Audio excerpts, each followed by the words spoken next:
আউযু বিল্লাহি মিনাশ শাইতানির রাজিম। বিসমিল্লাহির রহমানির রহিম।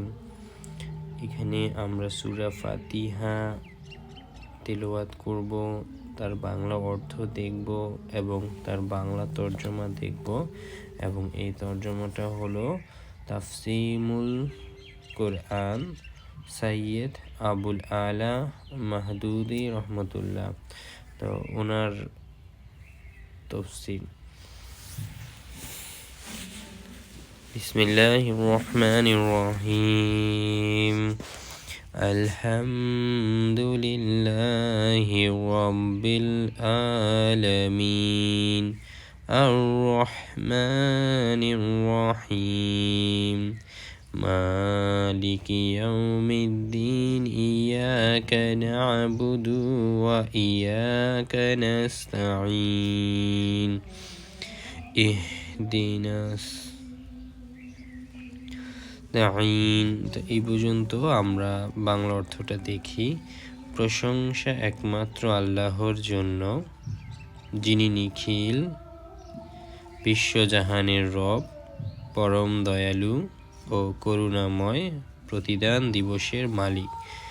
এখানে আমরা আল্লাহ তাআলার প্রশংসা এবং তার কিছু পরিচিতি বললাম।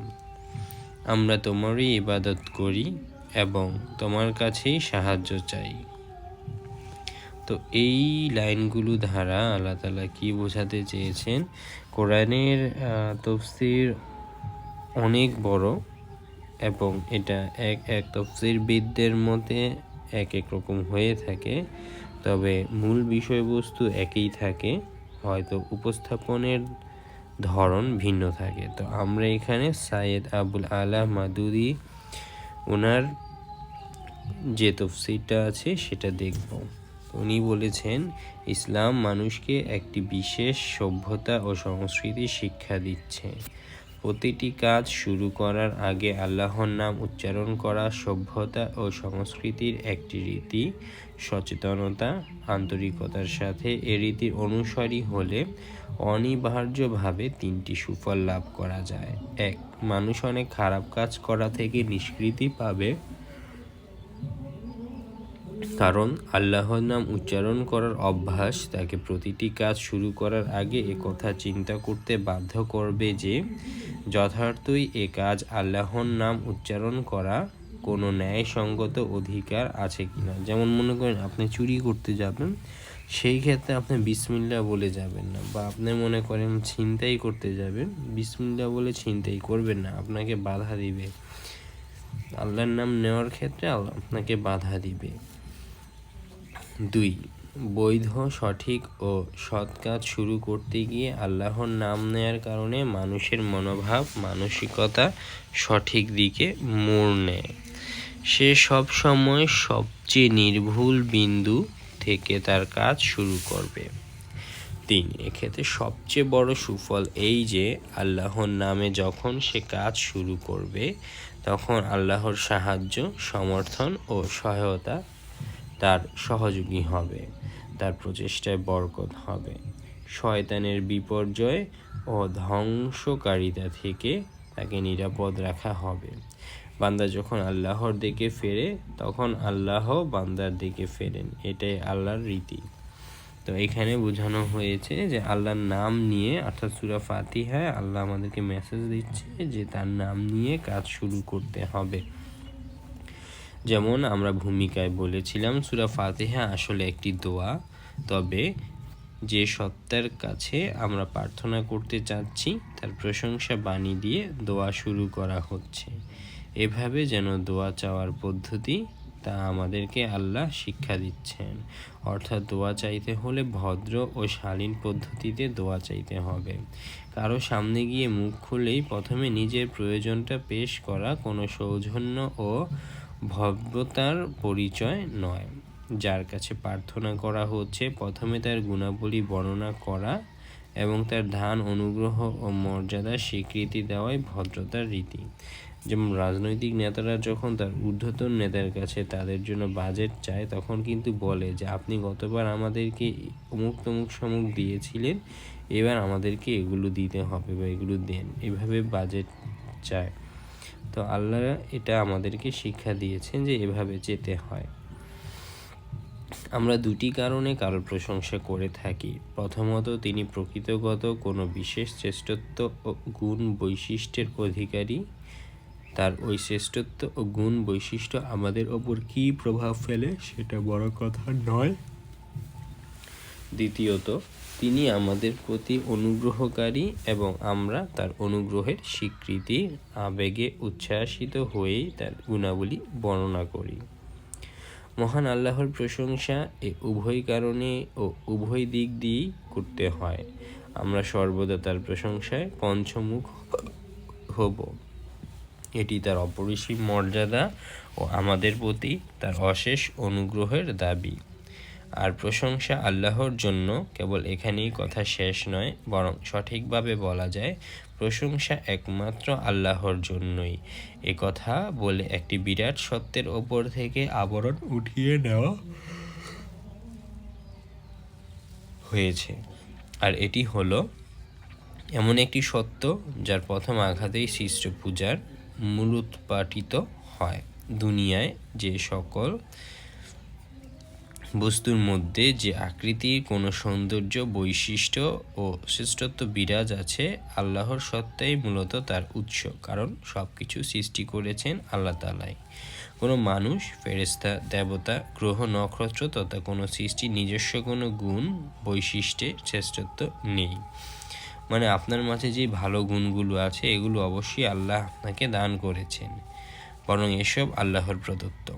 কাজেই যদি কেউ এ অধিকার দাবি করে, আমরা তার প্রশংসা কীর্তি করব, তাকে পূজা করব, তার অনুগ্রহ স্বীকার করব, তার প্রতি কৃতজ্ঞ থাকব এবং তার খেদমতাগার ও সেবক হব, তাহলে একমাত্র এই শ্রেষ্ঠত্ব ও গুণ বৈশিষ্ট্যের স্রষ্টাই তো করতে পারেন। মানে এরকম কেউ যদি দাবি করে তা একমাত্র আল্লাহই করতে পারে, কোনো মানব সত্তা এ অধিকার দাবি করতে পারে না।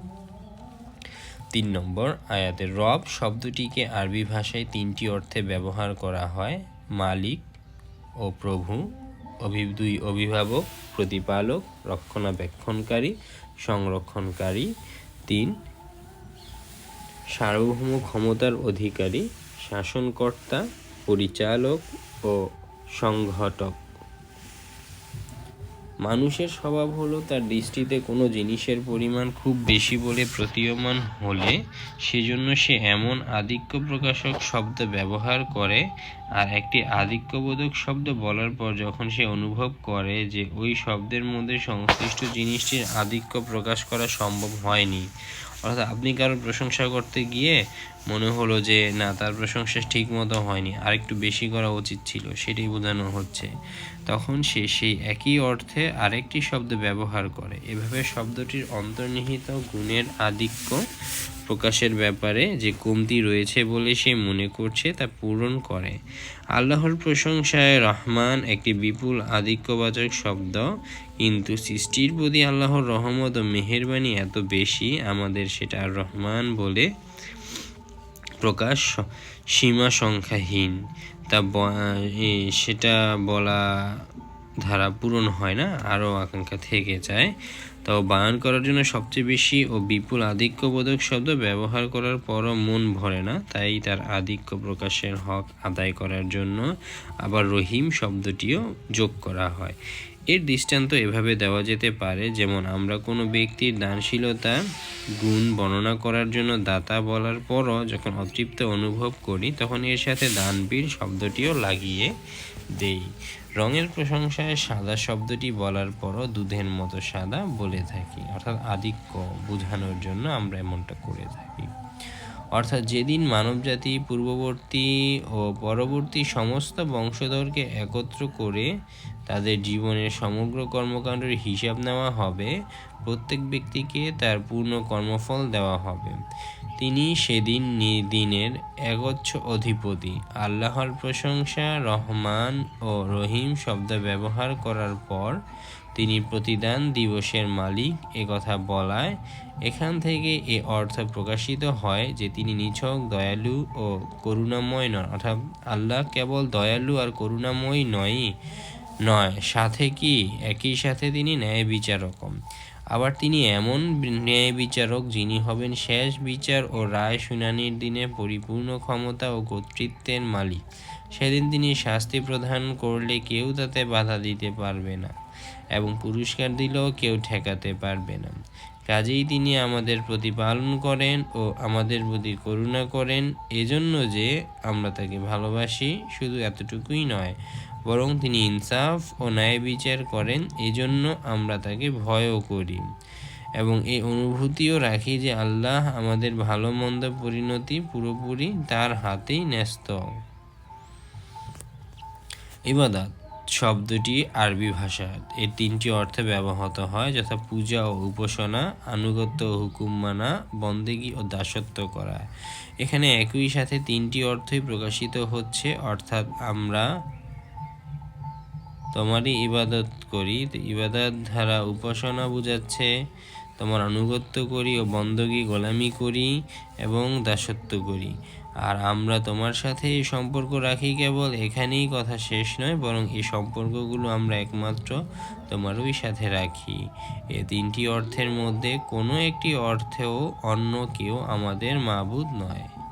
অর্থাৎ তোমার সাথে আমাদের সম্পর্ক কেবল ইবাদতে নয়, বরং আমাদের সাহায্য প্রার্থনার সম্পর্ক একমাত্র তোমার সাথেই রয়েছে।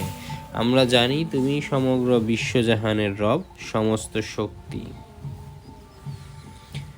এবার আছে ইহদিনাস সিরাতাল মুস্তাকিম, তুমি আমাদের সোজা পথ দেখাও।